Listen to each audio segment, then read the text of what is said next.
Hey, it's Vic. Welcome to the video. Over the last few months, I've spent a lot of time learning about Botanica, and I've put together this video to help you find your way around the space. With great artists, tutorials, sample packs, and streamers, there's plenty out there, it's just not always easy to find. And on top of that, I did some fancy editing, like this.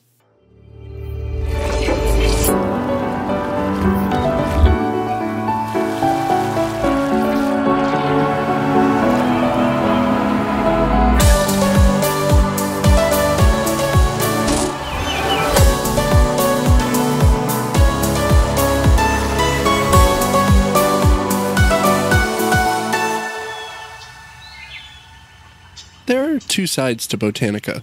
On one hand, you have pop music like Porter Robinson's Nurture album. And on the other hand, you have producers like Gian and Awe who are using extremely experimental techniques with textures and Foley, like this.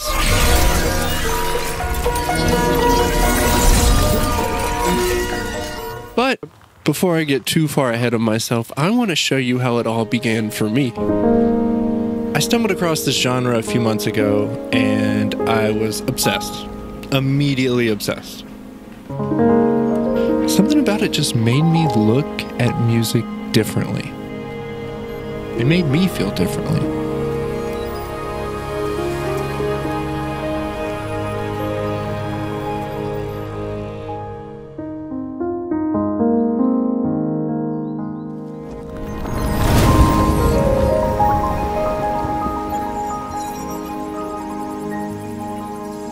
And that's really where the obsession began for me, and I may have watched a few videos on Botanica, but I found some really cool things out there.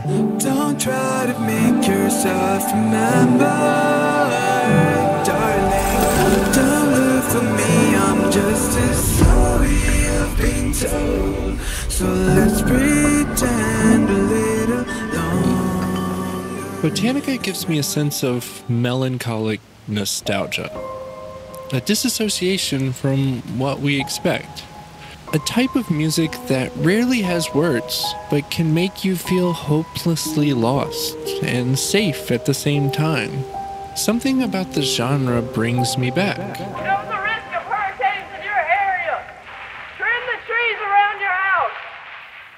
Okay, maybe not that far back. But it brings me back to a childhood of late nights watching cartoons when I was supposed to be asleep. A distant memory that I once cherished, but now sits in the back of my mind. Sometimes people call acousmatic music as a cinema for the ears. The cinema in which only the ears are active. When you start combining sounds and inventing new sounds, you don't have any more clear references, and you start imagining situations, worlds, different ways of what's happening. It's a more, I always say, it's a more active listening.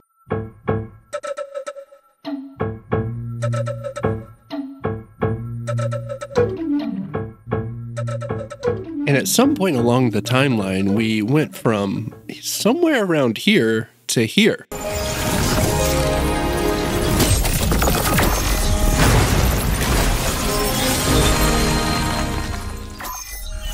When Daniel Trugy says, acousmatic is cinema for the ears, he does a great job of putting a purpose behind the music. And when you put these two genres side by side, it's clear where the inspiration for Botanica comes from. But now, after that history lesson, I kind of just want to show you around the space and let you see if Botanica is something you could be interested in. I would like to preface that these are my takes, and you might feel differently. If you want bangers, some just absolutely good Botanica tunes, there's a bunch in the description of some of the leading artists in the space. If you want to start making Botanica, I've got tutorials and sample packs there too. Botanica sample making definitely has a learning curve, and it's helpful to get your foot in the door with some high-quality samples made by some experienced Botanica producers. You'll also find an entire section on Alexander Panos, a pioneer of many of the sound design techniques we use in Botanica today. Now, with all this information, I hope you feel inspired to make Botanica. I'd like to take the time to thank all the people who helped me put this video together. I couldn't have done it without your support. See ya!